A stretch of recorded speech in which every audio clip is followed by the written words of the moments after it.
Good morning, everyone. We're starting the first section of our workshop about contemporary just war theory and legal theory. The first speaker is Professor Alejandro Chehtman. Professor Chehtman is professor at the Law School of the Universidad Torcuato Tella in Buenos Aires, Argentina. Also, he is a researcher of the Cátedra de Cultura Jurídica of the University of Girona. The title of his presentation is Asymmetrical Conflicts, a New Weapon System. There are 35 minutes for the presentation, and then we'll have time for discussion. Alejandro, your time. Thank you, Esteban. I wanted to first start by thanking Jordi and the Cátedra for supporting this event, and of course to our guest speakers for traveling all the way here. I hope we have a great and interesting day of discussing on war. This chapter is part of a book project on asymmetrical conflicts, and in particular, the book is about how new conflicts force us to revisit or rethink some of the main principles regulating armed conflict. One of the key things is, as I said, that it tries to apply this framework to new types of scenarios, and the other one is that it tries to explicitly inform the law and how legal practices should work. What I'm going to present here is the part on weapons. I have a part on new actors in armed conflicts, and a part on tactics. And this is a very early draft, so I'm desperately in need of feedback and comments. So I'm already very grateful for being able to present this. The basic framework with which I shall start is the standard framework of the jus in bello. I take a more revisionist position in the book in general, but for our discussion, the purpose of our discussion here, these three principles, as stated here, should suffice, although in the paper there's much revision of them. So the first principle is the principle of distinction, which forces us to distinguish between combatants and non-combatants, and basically says that harming non-combatants is significantly morally worse than harming combatants. And it allows for making a difference between just combatants, unjust combatants, and what I call in the book criminal combatants, or manifestly unjust combatants. The second principle is the principle of necessity, which standardly has two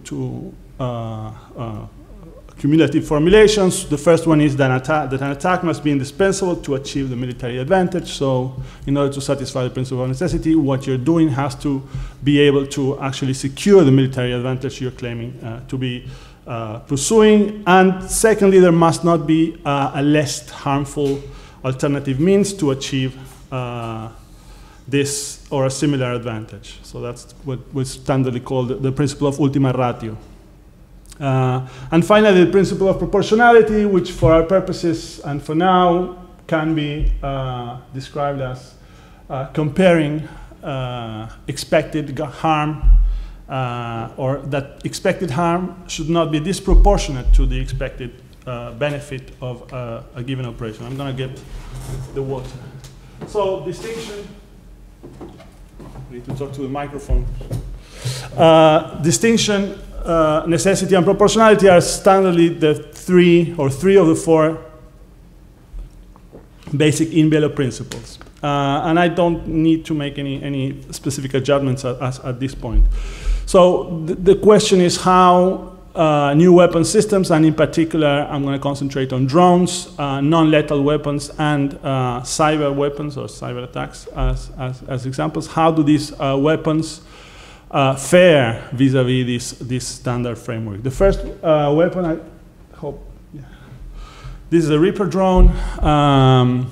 We have Predator's drones. Those are the two main drones that are being used. Drones have certain features which make them often described as a game changer in armed conflicts.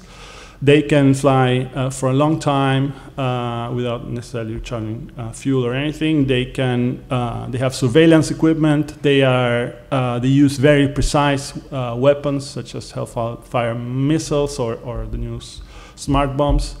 And a crucial feature is that their operator is usually very far away from the battlefield. So it's usually and is usually not at risk of being targeted herself. So given these features, some people like Paul Kahn have argued that it's always impermissible to use drones. I discussed his arguments in the paper in some detail. I'm not going to discuss that now because I want to concentrate on the main argument I'm producing. B.J. Strasser, by contrast, says we have a duty to use drones basically because we have to avoid risk to our fellow combatants. Fair enough.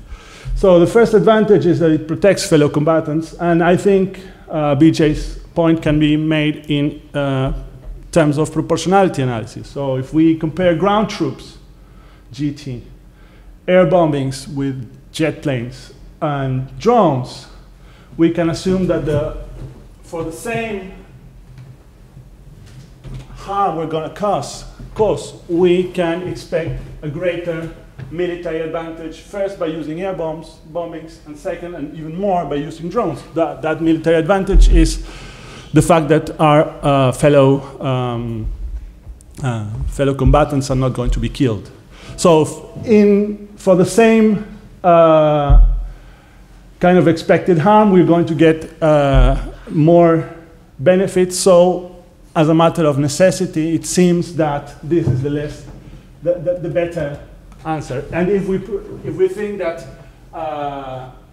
the harm we expect is 7 here, and 7 here, then drones would be the only proportionate weapon system to use under these circumstances. So on this basis, I think BJ is right, and drones expand the scope of the right to use force permissibly in war. But I think there's a greater advantage in drones, which has to do with the fact that they are much more precise, and they're able to minimize or reduce significantly the kind of collateral harm to non-combatants we are expected to do in one of these operations. And this is basically based on the empirical data we have on weapon systems. So for drones, the ratio the US had in Pakistan was 1 civilian killed for each 19 combatants killed. If you compare that to the ratio of civilian and combatants killed, and combatants, not combatants killed in conventional airstrikes in NATO bombings in Serbia, you had a 1-to-1 ratio there. And if you compare it to ground troops, you have 1 civilian killed for 0.125, so 0.1 combatants killed. So in a sense, drones kill far less civilians than alternative weapon systems. So in this case, so the expected harm, expected good of the attack would be much more favorable to drones. Again, this is fairly standard. Ground troops, we can assume we're going to cause 20 units of harm and get 5 units of benefit. Air bombings, we can expect 5 and 6. And in drones, we can expect that we're going to cause only 1 point of harm for 7 points of benefits. In this kind of situation, drones would be the only proportionate means to use force. Again, these ratios are based on the standard empirical evidence we have on the use of these weapon systems. Now, there's a further element that has normally become unnoticed in the literature, which has to do with the way the drones are used. So drones are used in a way that minimizes collateral harm. That's morally relevant. I totally agree. But drones are usually used for targeted killings. And the problem with using drones for targeted killings is that they, again, on the basis of the empirical data we have, are far less effective in achieving military advantages. So if we go to the empirical literature on this, almost every study suggests that drones don't make a big difference in armed conflict. Some of them suggest that the correlation between drone attacks and terrorist attacks is of the opposite sign in the sense that when you have more terrorist attacks, then you have more drone attacks. But it is not the case that when you have more drone attacks, you have less terrorist attacks. Comparisons which do not use terrorist attacks, but rather they use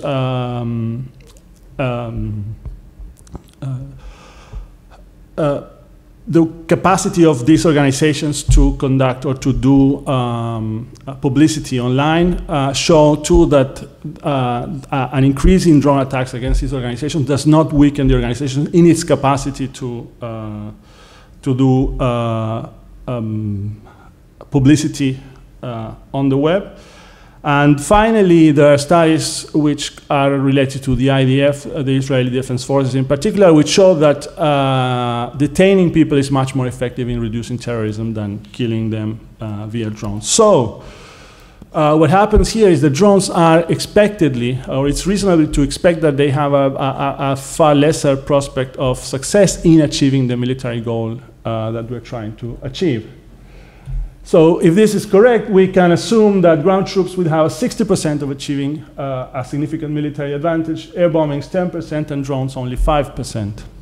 And again, this roughly tracks the empirical literature on this particular issue. Now, what does this mean for our calculation of proportionality? Basically, what it means, let me know if you can't see this. What it basically means is that we will achieve this benefit 60% of the time. So the benefit 5 is going to be 3 here, more disproportionate.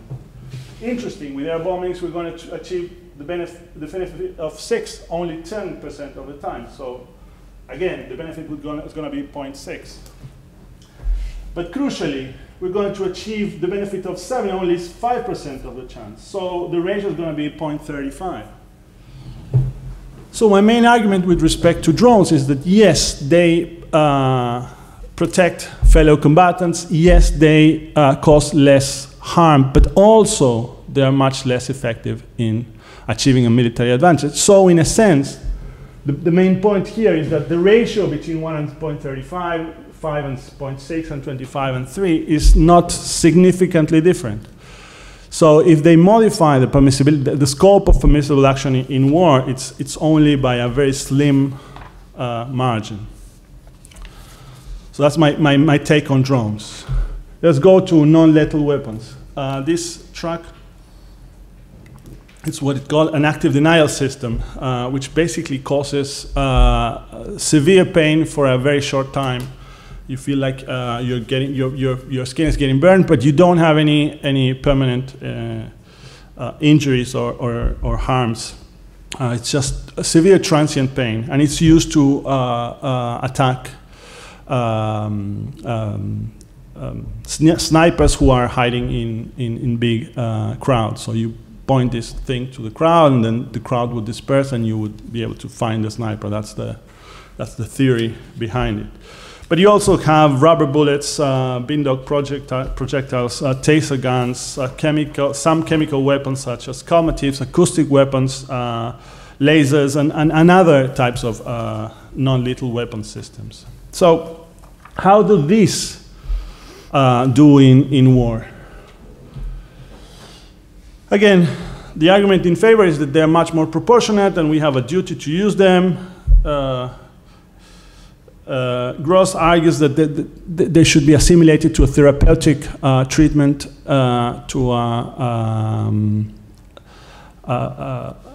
someone who's ill. I don't agree with that, but I'm going to concentrate on the positive argument I'm going to make. So you recall, ground troops, you have a ratio of 20 to 3 points, or 20 people who are going to be killed and 3 people who are going to be saved.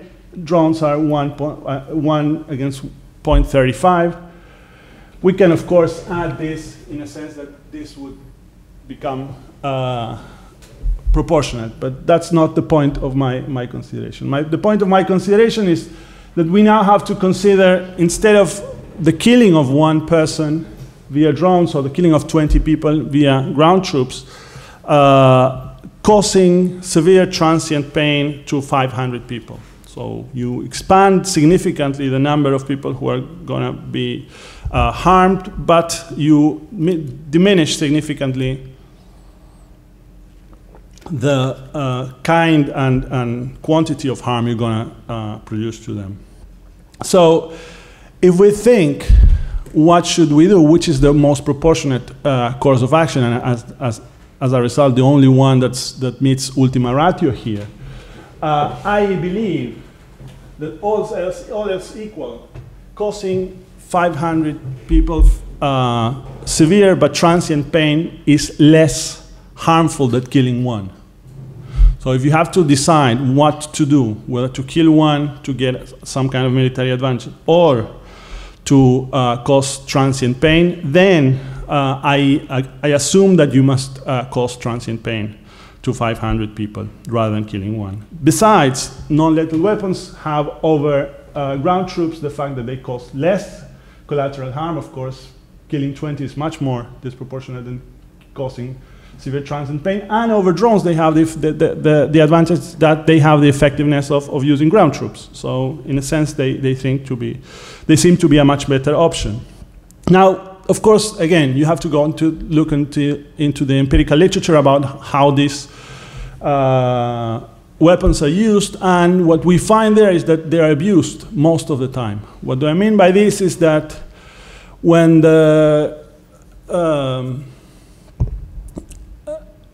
if we compare studies that compare the use of taser weapons or taser guns with lethal munition guns like standard guns, taser guns tend to be used much more often for the same kind of threat.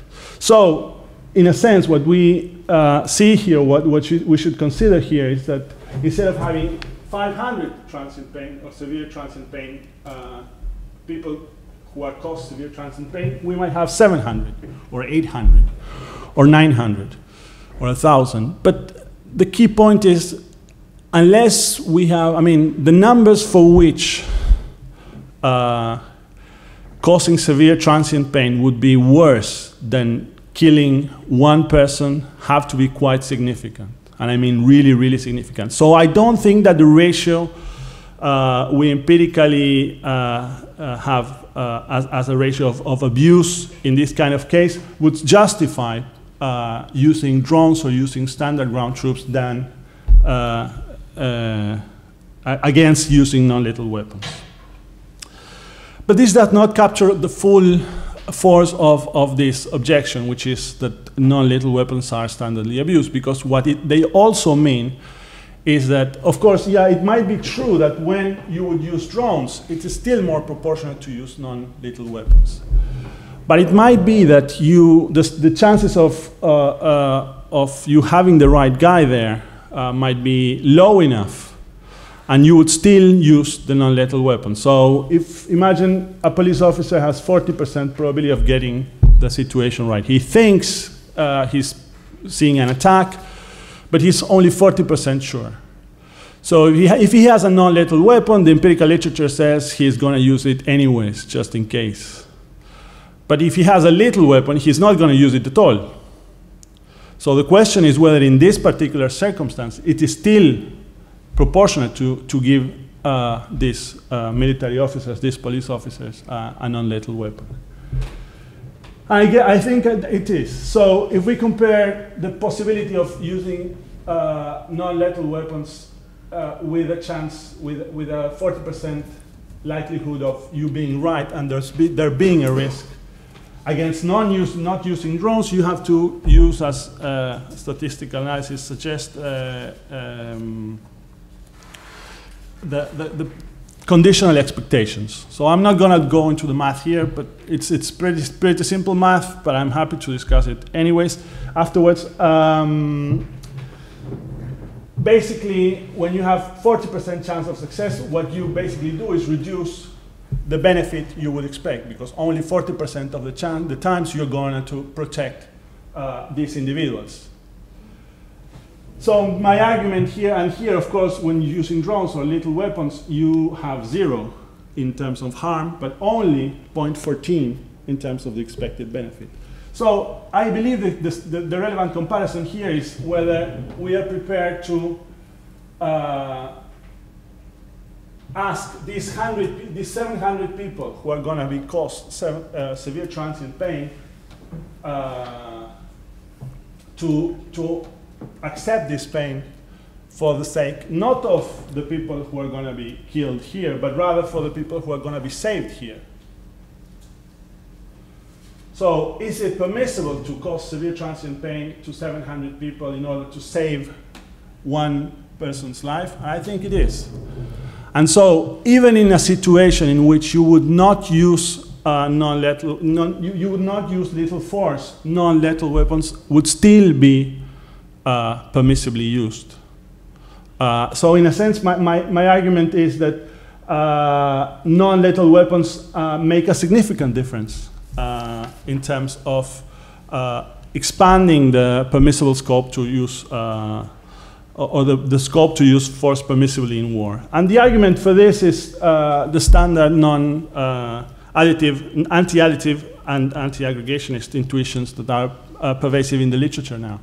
So Larry Temkin, Tim Scanlon, Mike Otsuka, Francis Cam, James Griffin, they all suggest that for certain comparisons of harm, it doesn't matter really how many people you add to the lesser harm list. It still might not be permissible to cause harm, even if the total harm is going to be lesser. So the example is the standard World Cup case. Suppose that Jones has suffered an accident in a transmitter room of a television station. Electrical equipment has fallen on his arm, and we cannot rescue him without turning off the transmitter for 15 minutes. A World Cup match is in progress, and millions of people are watching the match on the television. If you interrupt the transmission for 15 minutes, that's going to cause them great frustration, and there's millions of people getting frustration. Is it permissible to cut the frustration in order to lift the heavy equipment from Jones's hand, who's receiving painful electrical discharges? And we think it is. And ultimately, I believe that non-lethal weapons pose the same kind of problem. And the argument behind these intuitive thoughts has to do with the comparative strength of the claims of these people. So if we compare the claim that when we were comparing drones with non-lethal weapons, if we compare the claim of this person that's going to be killed against the claim of these 700 people that are going to be harmed, I believe we still, even if it's 1 against 700 or 1 against 1,000, we normally think that it's the claim that the person has not to be killed is stronger than the claim than these 700 have not to be injured. And again, the claim that these 1.2 people have to be saved might be stronger than the claim of these 700 people. And so even when drones are not going to be used, I believe that non-lethal weapons are proportionate.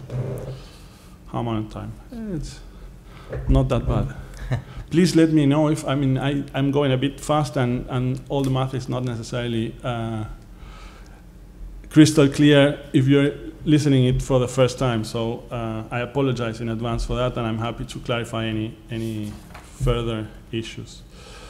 Finally, I want to concentrate on cyber weapons. There's very little we know about how these cyber weapons might operate, but we have some idea of how they are planned to be used. So we have a few examples that are very clear. So the Stuxnet example is it's not here, is one of the most famous one. The US and Israel were able to install a computer virus to make the centrifuge in an Iranian plant trying to enrich uranium. So instead of bombing the plant, what they did was inoculate this computer virus, which made the centrifuges work in the wrong way, but without the computer which controlled the centrifuges noting it or letting the people who were operating them know.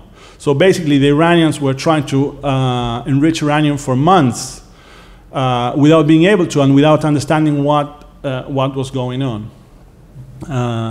Similarly, Israel has used cyber attacks to shut down Syrian air defenses to conduct operations, and we have other examples. Because cyber weapons do not necessarily kill people directly, or I mean, at least they could, of course, if you use a cyber weapon to control a drone or another type of kinetic weapon. But here we're concentrating on weapons that do not directly kill or directly cause harm in the way kinetic weapons do. So again, the standard arguments, we have a duty to hack. All else equal, you're going to cause far less harm. We have a duty to hack. That's Duncan Hawley's argument. And of course, in a Stuxnet type of example, it's pretty obvious that you should. I mean, standard proportionality analysis would tell you that if you can achieve the same result without killing anyone, it's pretty obvious. Important, but still pretty obvious. There's a wrinkle to this argument, though. The wrinkle is that we also, I mean, when we are examining whether to use a cyber weapon, we have to be aware of the fact that cyber weapons are very expensive, not in the sense, not only in terms of money, but also in terms of the opportunity cost you have. Because what cyber weapons standardly do is identify a hole in a line of code and exploit that vulnerability. Now, what this means is that once you used your cyber weapon, which takes a long time to produce, because you have to find the vulnerability and you have to find a way in which to exploit it, what normally happens is that the person who's been infected with a cyber weapon just knows that has been in effect, and you can't use your cyber weapon again. So the situation is, I don't know whether you've seen the Alan Turing's movie where he cracks the Enigma code, and he's working with a guy who was a brother in a ship that is about to be hit by the Germans. And the brother says, oh, let the ship knows that the submarine is nearby and is going to kill them, so you can save his life. And Turing says, no, I can't do that. Why not? Because the Germans would know that we've cracked Enigma and they're going to change the code, and this is going to be really expensive.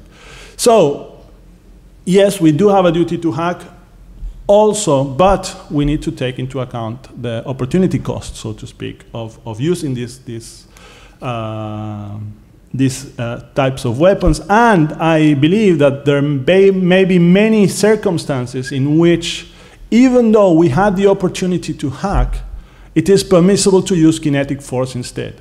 And the reason would be that using the cyber weapon would, in the long run, save much less people. So that's the wrinkle to the standard duty to hack.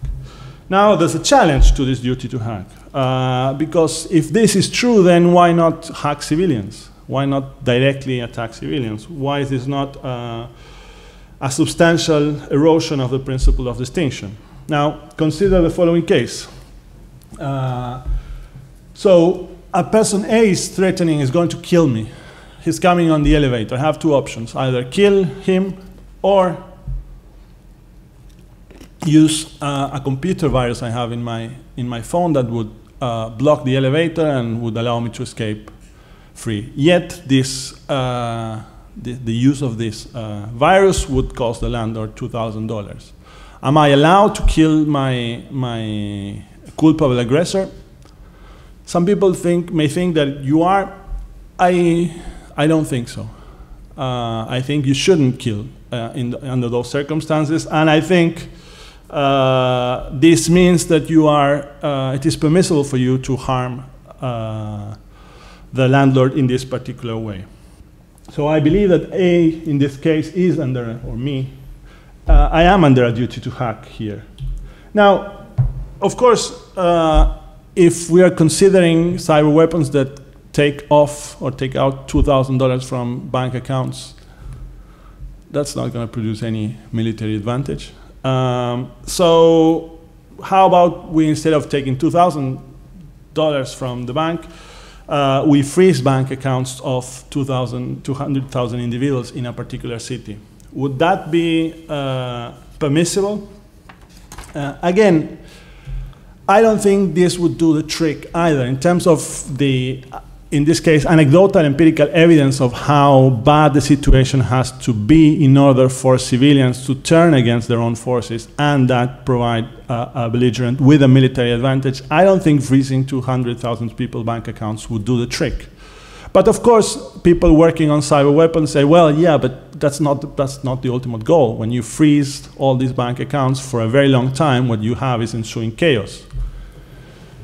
So the significant harm you have to expect is the harm that's going to be produced by the chaos that would ensue from this freezing of these accounts. Yeah, I'm almost done. Now, the chaos is not going to be directly caused by the people using the cyber weapon. The chaos is going to be produced by people acting culpably on their own. So you have the issue of intervening agency.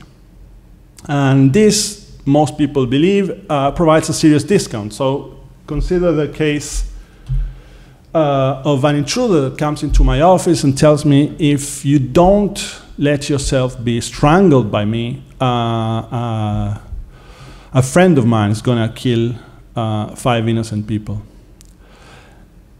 Again, controversial, but my sense is that I'm not under a duty to let myself be strangled.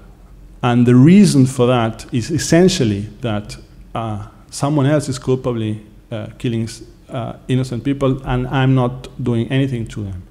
So, of course, if you add more people, then you would reach a point where you have to let yourself be killed, arguably. But my point is that unlike the situations in which I would cause 5 people to die, in this type of situation, when you have an intervening agent, you have a serious discount you can have a serious discount to the kind of harm that can ensue. So in that sense, again, cyber attacks would be permissible even if significant harm would ensue for non-combatants.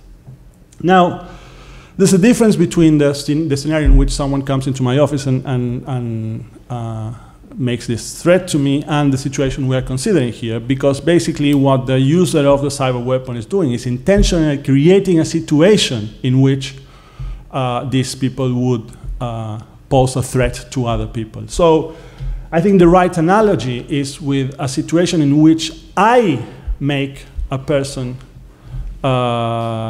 I put a person in the situation that he has to threaten me that someone else will kill 5 people. And if I created the situation whereby he's intervening, I think you can't discount much.